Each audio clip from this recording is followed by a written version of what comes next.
everybody. Alex Newman here with The New American, and I am with Chris Wyatt, a retired colonel from the U.S. military. Also spent a lot of time doing intelligence work. He's also the CEO and the principal of the Indaba Africa Group. He's got a lot of experience in Africa and all around the world. It's just incredible the amount of travels he's done. Chris, thank you for being with us. Well, it's my pleasure. Thanks a lot for inviting me. It's a pleasure to be here. Absolutely. Chris, one of the areas that you have focused on a lot and that you have a lot of expertise on is South Africa. I think the overwhelming supermajority of Americans are totally clueless about what's going on there. They know that evil apartheid came down in the 1990s, and now we can celebrate, and that's all they know. So what has happened in those years since that happened? Well, it's interesting you say that because most of the developed world looks at Africa through a lens of April 27th of 1994, and that's when time stopped. Nothing happened after that. And that's a real problem. But since that time, the majority government under the African National Congress, which was one of the liberation movements, of course, if you went to South Africa, you'd think that they were the only ones because they've rewritten history. But they were just one of the actors, one of many, including the Pan-African Congress and many other actors. Not that I'm a fan of the Pan-African Congress, just saying that they're another actor that was actually important. And the Black Consciousness Movement, the Black Sash Movement, many other things in South Africa. What happened, though, is that the country started off on a relatively good foot, in no small measure because Nelson Mandela made it pretty clear to the country that reconciliation was the key. And there was a reconciliation period, but I would have to say it wasn't really a genuine reconciliation period because a lot of people on both sides, the far left and far right, are not necessarily happy with what came out. They had this thing called the Truth and Reconciliation Commission, which has been held up as the standard for Chile and for Rwanda and other places. Frankly, I think Rwanda did a better job with their own court system trying the genocideers than... Anyway, so South Africa, that honeymoon period lasted for a few years. They actually got a number of people onto the tax rolls who hadn't been paying taxes in the past under Trevor Manuel, who was the finance minister, and the country started getting economic growth. Now, never the growth it needed to overcome pervasive poverty. South Africa needs 6 to 8% annual GDP growth just to catch up for a sustained period of years, and they haven't been able to do that. They got 6.5% 1 or 2 years, but the economy grew, and people thought things were improving, I mean, generally speaking. And then Jacob Zuma became the president. He's the former head of the intelligence for Mkhonto we Sizwe, or MK as it's known. That's the armed wing of the African National Congress during the liberation struggle.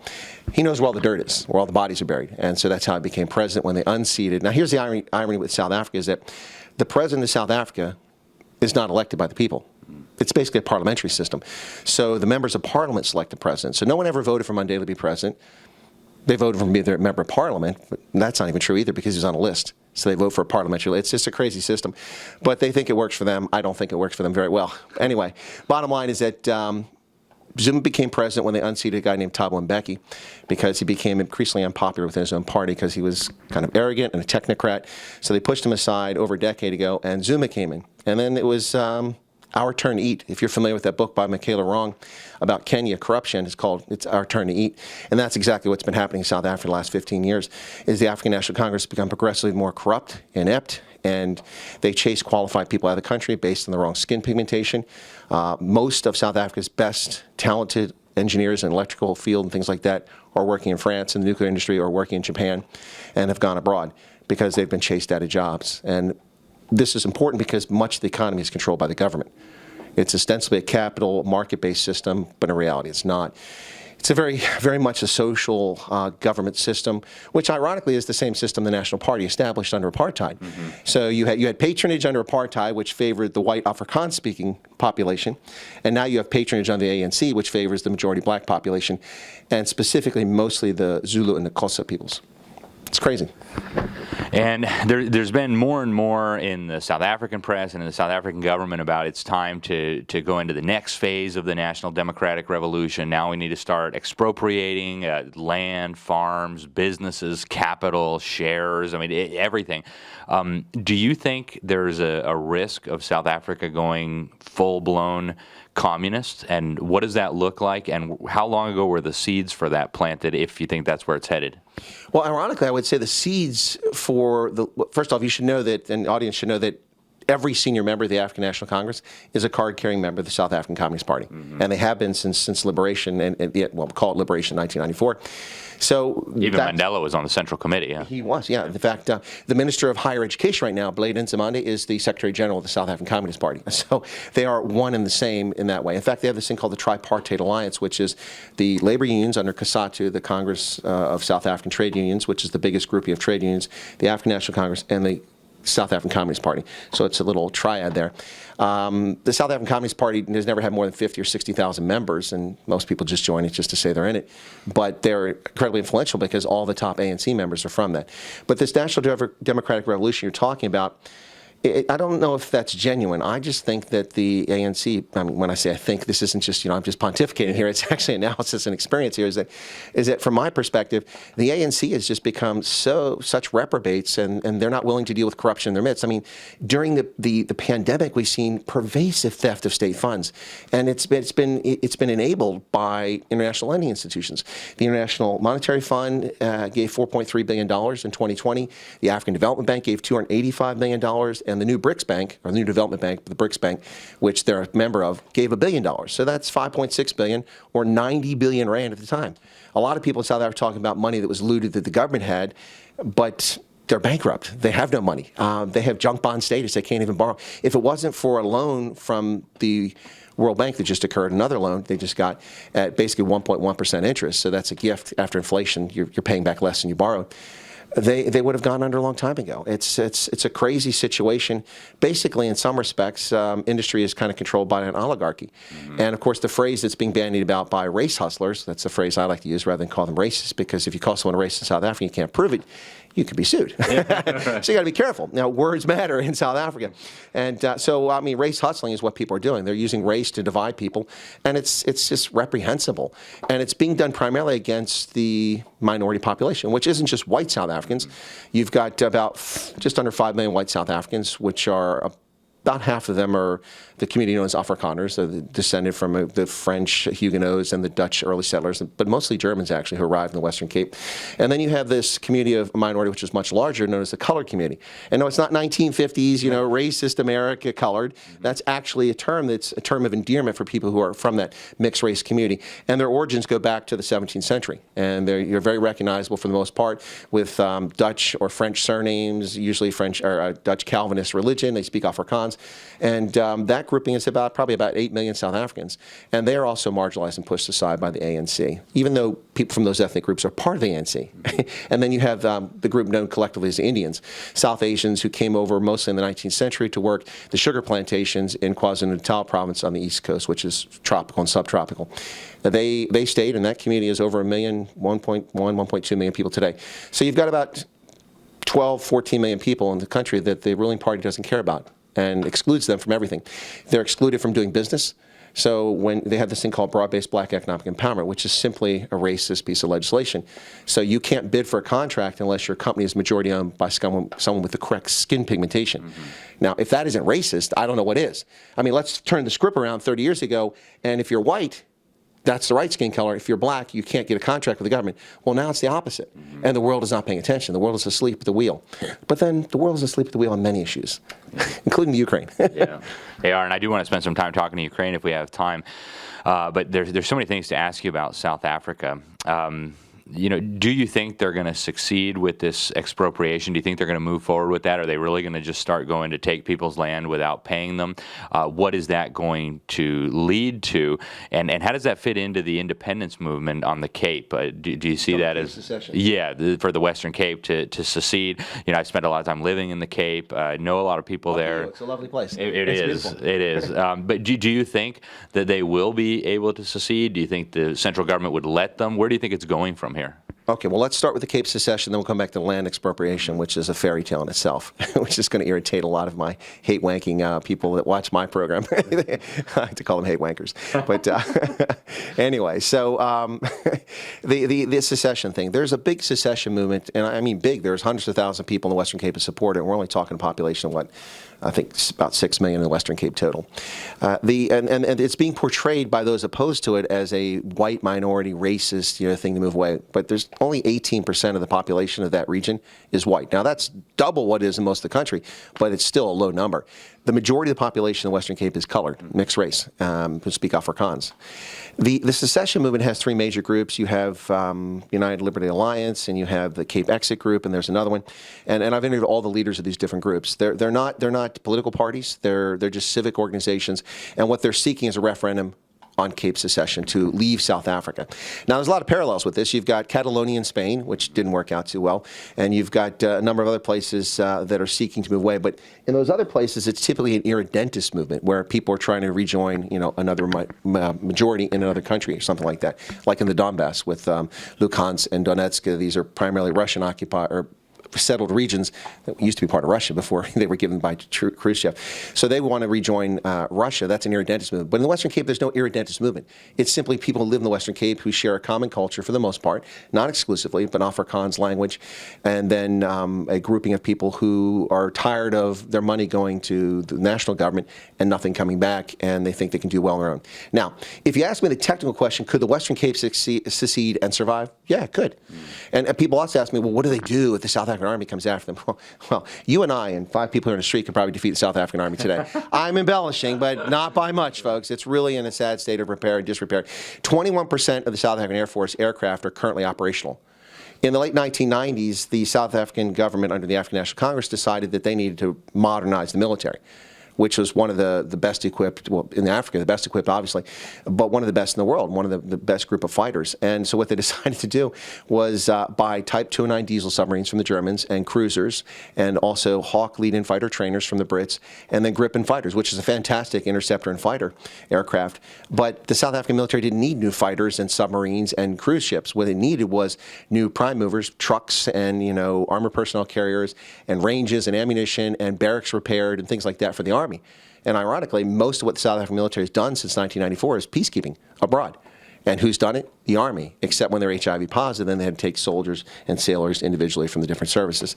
So the Western Cape could secede, and it could be viable economically. They've got a huge wine industry. They've got technology. South Africa's only nuclear power plant is located in the Western Cape. It's got the capability. It's got a huge tourism industry, what's left of it after lockdown, I should say. It has a lot going for it. It has world-class universities, although they've been poisoned with the wokeism that's been going on. But Stellenbosch and also UCT, University of Cape Town, Rhodes University, all located there. It has a vibrant life, and economically and politically could succeed with secession. But would the ANC be willing to let it go? Well, one problem here is the Parliament's located in Cape Town. Of course, the Parliament building burned down recently.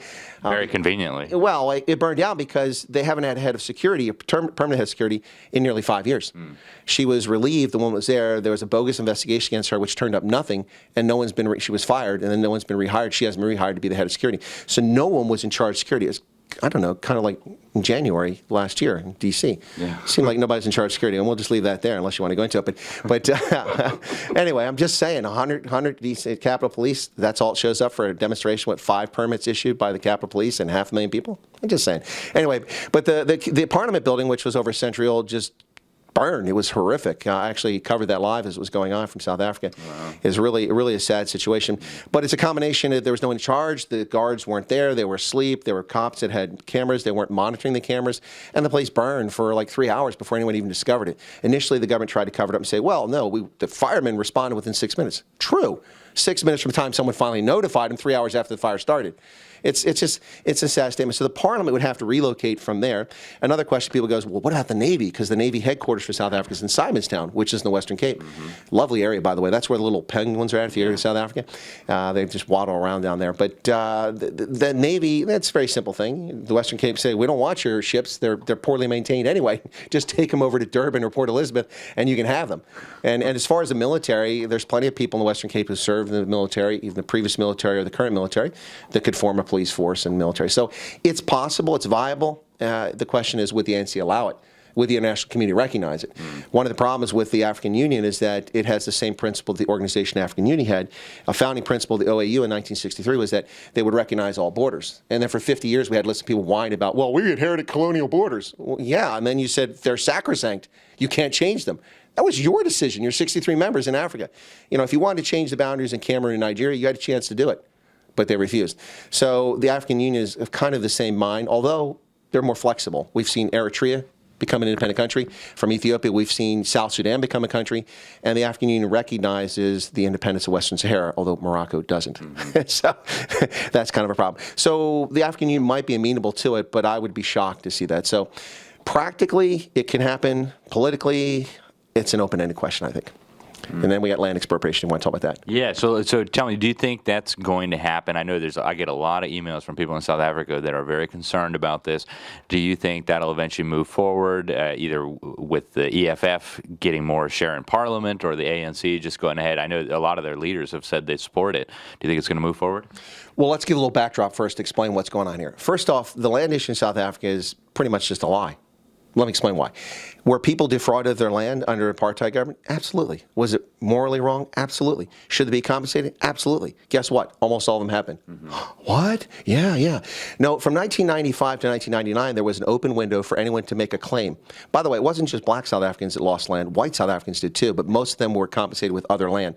So a lot of farmers in what became the Bantustan or homeland of Bophuthatswana, which is located on the border with Botswana and a bunch of different little pieces and parcels here and there, a lot of cattle ranchers and farmers up there had their land expropriated by the government, but they were compensated with land in KwaZulu-Natal. I mean, they've been there for 150, 200 years, so it's anyway. But it was mostly black South Africans. In fact, 3.5 million black South Africans in the 1980s alone were relocated off of land that they lived on. Whether they had title to it or not is another story, but they were relocated, and it was wrong. So from that window for 5 years, 75,000 plus land claims were filed. Now, it was a very generous situation because what they said is that like you and I could have been defrauded of land. We might have been old enough to have owned land, and our land could have been taken. But a lot of people, their parents or their grandparents had their land stolen, and they're dead. They've passed on. What they decided that the CODESA Summit, which is the Convention for Democratic South Africa, and negotiations to end apartheid and have an all-race election, that convention which took place, which, by the way, they tried to overrun it with some right-wing radicals, tried to stop it, but it didn't work out. That convention, there was an agreement made by all parties, the Pan-African Congress, the ANC, the ruling National Party, and others, that land claims could not go back before 1910. Now, why does that matter? And this is something no one discusses, but this is a practical reason. Whether people like it or not, land acquired through warfare is a legitimate means of political discourse. It may be very unpalatable. Look at Ukraine right now, but is a legitimate, recognized means of political discourse. It's hopefully the last line of discourse. Sometimes it isn't the last line. In this case, let's say for Putin, it wasn't the last line. It was kind of an early thing. But if you conquer land during a war, that's legitimate historically. People accept that. 1910 matters because there was no country of South Africa before 1910. It never existed. And people are like, what? The Union of South Africa Act, the British Parliament issued this after defeating the Boers, the Afrikaners. They're now called Afrikaners, but the term then was Boer, which means farmer in Dutch. They had two independent republics called the Orange Free State and the Transvaal Republic. Though they fought two wars against the British, the first time they were successful, and then they fought a Second War, which was the most famous one from 1899 to 1902. It was mostly a guerrilla war, open battles. The Boers defeated the Brits repeatedly, but they were numerically inferior, so they were worn down, and they resorted to guerrilla warfare. The Brits, in response, resorted to the first modern concentration camps, arresting their wives, their children. We had thousands of children and women and elderly die in concentration camps from typhus and dysentery and starvation. It was horrific, and they weren't alone. A lot of black South Africans also died because they were the workers or they're their allies, and they were taken to the camps as well. And they burned all their farms and just made these people destitute, which all plays in the modern history. So before 1910, there was the Cape Colony, there was the Zulu Nation that was still independent, there was the Orange Free State, the Transvaal. All of these things were merged in 1910, and that's when South Africa began. So that's the modern date. So all these parties agree that anything before 1910 is the sands of history. It's all sands through the hourglass. And that's legitimate in my view. You know, I mean, we can't go back to, 1600, whenever, when Montezuma was defeated and say, give the land to the Aztecs. That this isn't going to work in the modern context. And by the same token, you can't go back to, 1300 or 1100 in the Baltic states and say, those Teutonic Knights took our land. It's ours. I mean, people won't admit that the Jews were chased out of Israel and they have a 5,000-year title to it. They won't accept that. So why will they accept these other things? Anyway, so it was a good decision, I think, and it was a pragmatic decision. And most of those claims have been settled. Now, they were settled through financial compensation mostly, which, was it enough? That's another question. I would agree it wasn't enough to compensate people for their land, because some of this land is quite valuable now, but at least the approach is there.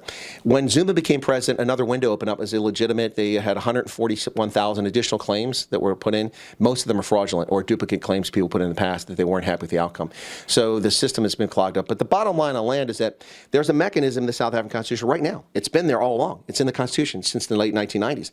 They can expropriate land whenever they want with compensation. But they don't want to pay for it. Yeah. They don't want to pay for it. And so that's the problem. They don't want to pay for the land, and that's a real issue here. It's just more, our turn to eat sort of thing.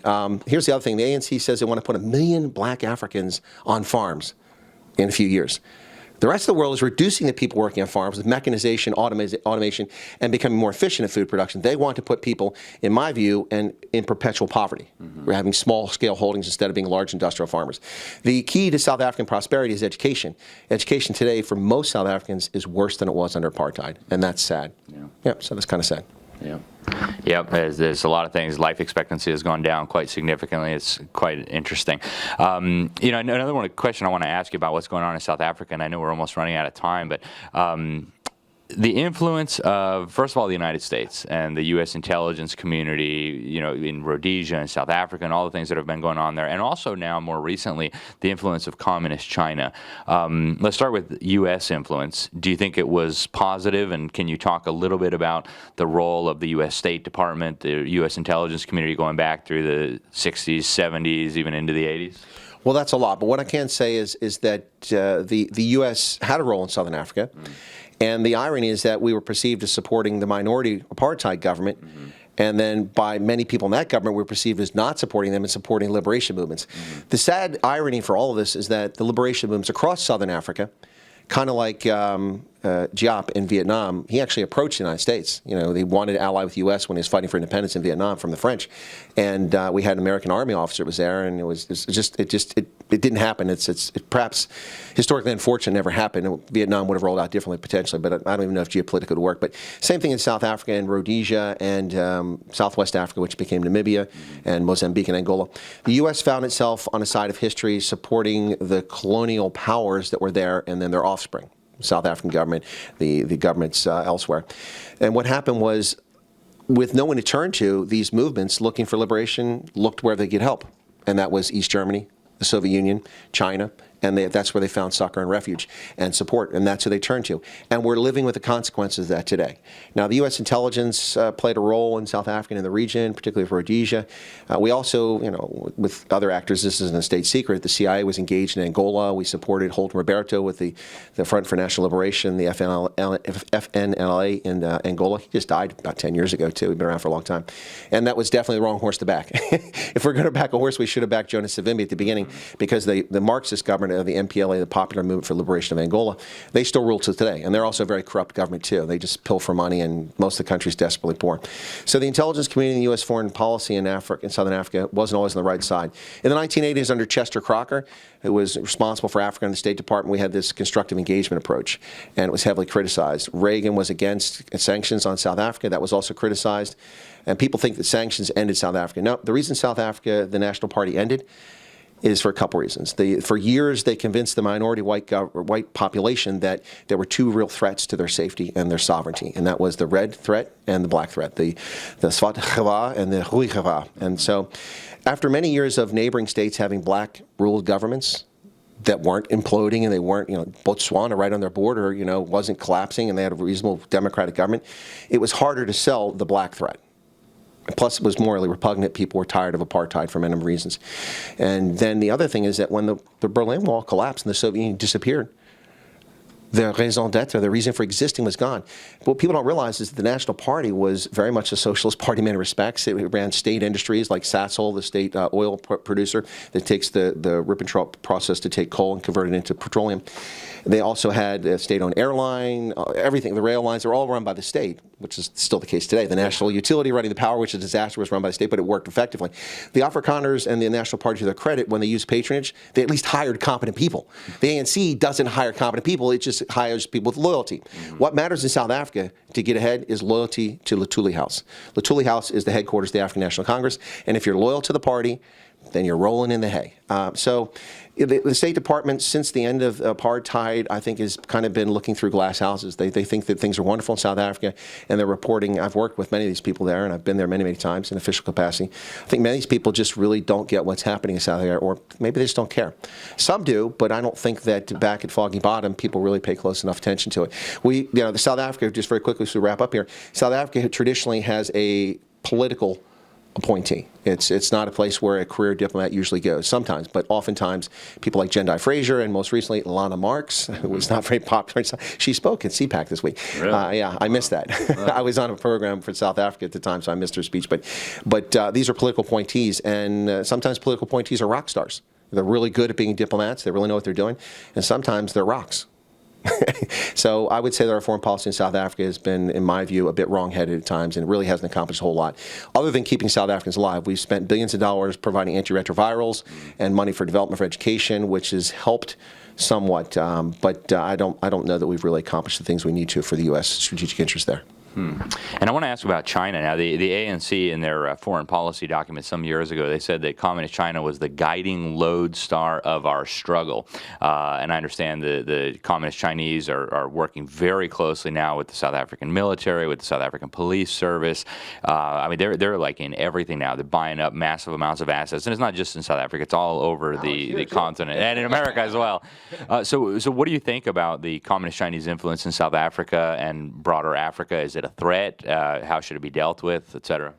Well, I'm not one of these people that's a Sinophobe, and I'm also not a Sinophile. I'm not a fan or an opponent of China. I've worked with the Chinese in Africa, and in my view, if you understand what their motivation is or what they're up to, then you do it with clear view, and you can actually accomplish things in some situations, like in Liberia. What is their motivation, and what are they up to? Well, now they want to be the world's preeminent unipolar power. That's pretty obvious. I mean, they have a larger Navy, capital ships, than we do. We have less than 400. They're over 500 now. We had a 600-ship Navy under Reagan. It's a shadow of what it once was. Now, they can't project their power in the same way we can, but it's just a matter of time.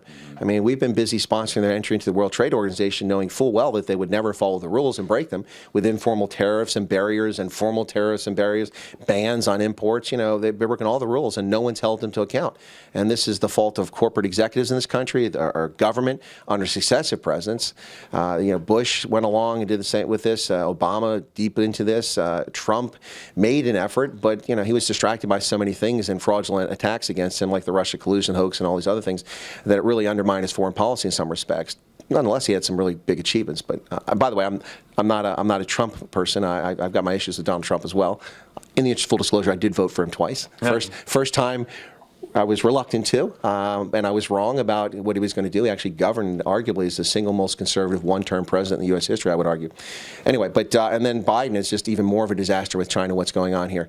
China and Africa is all over, and they're not always malicious actors, but they're also not in it just to do good and wonderful things most of the time. It's all for influence and access, and that's fine. We should do the same, and we do it. We do nice things for influence and access. There's nothing wrong with that. We should be responsive to the strategic interests of our sovereign state, and they are as well. And I think if you understand that, then you can deal with the Chinese. But there are a lot of things about the Chinese, they don't care about corruption the way we do. I mean, if I bribe an official in South Africa on a contract, I could be prosecuted in the States. Yeah. That ain't going to happen in China. That's not going to happen. So, I mean, that's an advantage for them. Also, the state's all in and backs almost all their efforts. Now, there's a lot of private efforts outside of state control in China which expand their influence. But overall, China has been beneficial for Africa. But I would say that's just a matter of happenstance in some respects. You bring that much money, you bring that much attention, that much focus, you're bound to have some good spin-offs and good effects. But you also have terrible things. I've been in countries like Liberia where the Chinese had the World Bank loan and built the roads, and it was perfect for time for Bush to arrive for his visit to Liberia. They were wonderful roads. And then 2 months later, we had 6-foot potholes. They just fell apart just like that in the rain in there. And I've also been in places where they built parliamentary buildings, which are amazing. But in South Africa, I think that China is largely a force for negative for South Africans. They intrude in South Africa's domestic foreign policy. Twice they've intruded to stop the Dalai Lama from getting a visa to go to South Africa. I mean, how cool is the Dalai Lama? I mean, how could you not like the Dalai Lama? The guy supported the anti-apartheid struggle for years. And he was a vocal opponent against apartheid. And he tried to go for World Racism Summit there. They denied him a visa because the Chinese communist overlords told him not to. Then he wanted to come for Desmond Tutu's birthday, for his 80th birthday, something like that. They denied a visa because they didn't want the Dalai Lama to have a world stage. So they use their influence to achieve what they want. They also have these big industrial parks in South Africa, which no one else is allowed to use. There's no taxation. There's some really wonky stuff going on with the Chinese. Now, that's not a I hate China comment. It's a statement of fact. Yeah. It's a statement of fact. I'd love to have a no-tax zone in South Africa where I could do business, but I'm not hooked up with the Chinese Communist Party and the ANC, so that's not going to happen. Yeah. You have focused on what's happening in Ukraine. As we're recording this, Putin has invaded. The Ukrainians are resisting. The U.S. government's policy has been, I don't know, hard to exactly determine what it is. Well, but we're leading from behind once again. So we're following the Europeans' lead after the fact. That's a bit late. Just like in Libya. In Libya, we use the excuse of, we're not leading this operation. How is the U.S. not leading? This is crazy. Whether we should have gone in Libya is a whole different story. That's a different question. But if we're going to be involved, why are we in the back letting the Brits and French run the operation? I mean, we're not just here to supply bread and bullets. That's the U.S. is a unipolar power on the planet. Although China's challenging for us for that now, Russia has designs on it. But having seen the performance of the Russian troops in the Ukraine, I don't think that Russia really can be one of the top polar powers right now. But the Chinese are challenging us. As far as what's happening in Ukraine, we should go back to 2014 when, under Obama's administration, Putin was emboldened by American weakness. We see a president who goes and bows before the Saudi monarch. That's disgraceful. And then says America doesn't have exceptionalism. We're not unique. We're just another country. And really runs down a reputation abroad for his whole time in office for 8 years, and most people not paid attention to it. There was a tangible impact to our diplomacy abroad. I served in our embassies when he was president those 8 years all over Africa, and you could see the changes in our foreign policy. Once people got past the whole idea, oh, he's the first black president in Africa, and realized what he was actually doing. He wasn't doing nothing to help our foreign policy in Africa. They kind of woke up to that in Africa sooner than the rest of the world. But Americans and Western Europe didn't really pay attention. Our reputation was tarnished in so many ways under the administration, and this is an anti-Obama thing. I'm just stating my opinion and my analysis of what actually happened from having been in the trenches and seen it.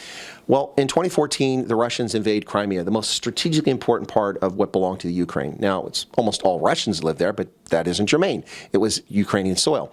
They invaded, unjustified, they annexed it, and the Obama administration, Joe Biden and Barack Obama, this was their reaction. Basically was muted. They had some, tepid sanctions against Russia, but they didn't really have any impact. And so it became a fait accompli that Crimea is now part of Russia. And they've had tens of thousands of troops and ships and Marines and such there for years since then. In the eastern part of the Ukraine, you had these irredentist Russians who didn't like being part of the Ukraine. Well, to be fair, the land they lived on once was part of Russia, but Nikita Khrushchev, who was Ukrainian, gave it to the Ukraine Soviet Socialist Republic back in the day, about 50 or 60 years ago. And so they want to rejoin Russia. And what happens is that they fought a civil war. It's been ongoing since 2014, and the world really hasn't paid attention to it.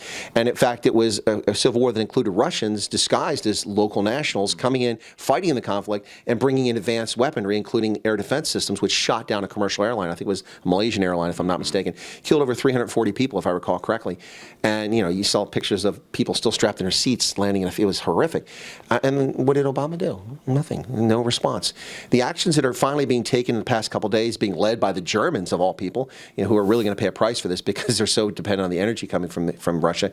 They're the ones that finally taking action to do something about what the Russians have done. But this is all belated. Last year, within 60 days of Joe Biden becoming president, Putin moved 70,000 troops to the border with the Ukraine. And what do? Nothing. No sanctions, no threats, no discussion, no outrage, no New York Times and Washington Post, endless articles about Russia's aggressive stance. Nobody even knew. I mean, I'm not going to put you on the spot and ask you, but did you guys know that we had 70,000 Russian troops move to the border in March of last year? Probably not. Because the media, the fake stream, lame stream, media cover this stuff up, and the administration didn't talk about it. They're too busy telling people to put facial coverings. That's their answer to everything. Wear a diaper. We'll solve world peace. Come on, man. Seriously. Now, and so nothing happened. So what does Putin do? He's emboldened. And now people who watch my program say, "But Chris, you say that he wasn't going to invade." No. What I said is, if we had legitimate reporters, the White House press room, these would have been the questions asked over the last 3 months. So, President Biden and Jen Circleback, as I call her, Brokeback Mountain there. And also now we know her as Peppermint Patty, but Jen Psaki, whom I knew in the State Department. But so between her and Joe Biden, these are the questions should have been asked. Mr. President, you said that 127,000 troops around the border of the Ukraine from Russia would be the largest invasion since World War II. But what about the 300,000 Chinese who crossed the Yalu River in 1950 and pushed back UN and U.S. forces below 30th parallel? That was bigger. What about in 1973 when 900,000 Arabs and 4,000 Cubans invaded in the Yom Kippur War and attacked Israel? That's larger than the 127,000. And what about 1979 when 200,000 People's Liberation Army troops came across the border and invaded Vietnam? Or 1980 when 150,000 Iraqis invaded Iran? Or here, and this one I can attest to personally because I was there. What about 1991 when 670,000 coalition troops from 43 countries, 470,000 American troops, including me, invaded Iraq to recapture Kuwait and the threat against Saudi Arabia? And just one more, and these aren't all the wars, but what about 2003 when 177,000 coalition troops invaded Iraq? The point is that why are people asking that question? It was a stupid thing to try to scare people and turn against Russia. Not that we should be for Russia, but these are questions that deserve honest answers, and this administration wasn't being honest about it. That's just one example of how they're not honest about stuff. The list goes on and on. It's just absolutely crazy. But I mean, the story they told us. So what I told my audience is that if I were in the White House press room, I'd be asking questions like that. And here's the other question.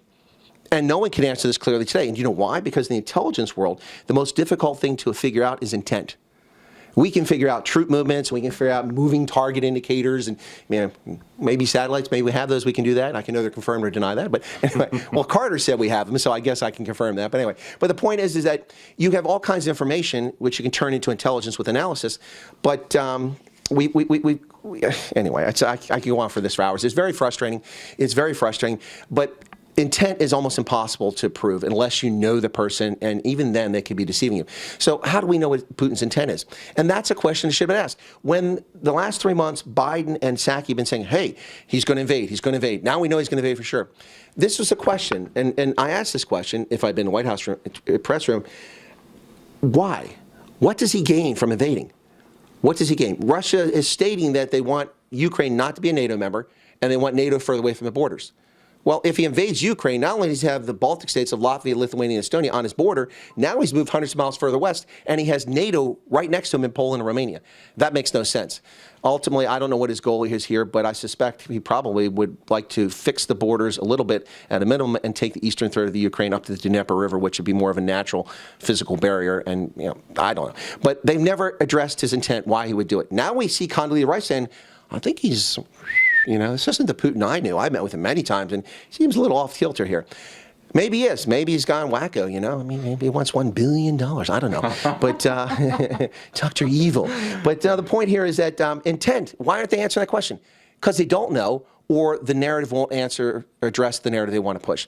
And this is what's frustrating. The U.S.'s approach to Ukraine has been completely broken, and now I'm watching people like Alexander Vindman appear on CNN as experts on this, and I'll just stop it there. Very good. Chris, this is some fascinating analysis. You have a show that you do. What's the best place for people to find that? How could people find it despite YouTube's efforts to hide you? Well, YouTube makes a big effort to hide me. I have taken to using a program from the Australian Penal Colony known as Linktree. You can find all my social media there, my published articles and my social media accounts. But for now, until PooTube comes after me again, I affectionately call them PooTube. Sorry if that offends you. But you can find me at Chris Wyatt or Chris Wyatt Africa on there, and I cover everything under the sun, a variety of topics: economics, culture, language, music, history, political science, take your pick. Focus is on Africa, but I also cover the world and do U.S. politics and any breaking geopolitical story. So I've done extensive coverage of Myanmar when the press has forgotten about Myanmar and the military junta that took over on February 1st of 2021. What are we doing there, Joe? We're not doing anything about Myanmar, are we? Central African Republic, Mozambique, the Cabo Delgado situation. The list is endless. And so I cover those things, and I also focus on the U.S. for my audience. But Chris Wyatt Africa on YouTube. I'm on Odyssey and Rumble as well, and I'm published in some sites in South Africa like morningshot.co.za. So for you Americans, that's ZA. Very good. Well, Chris, thank you so much for sharing with us. Thank you for being with us, and we'll look forward to talking to you again. It's my pleasure. Thanks a lot, Alex.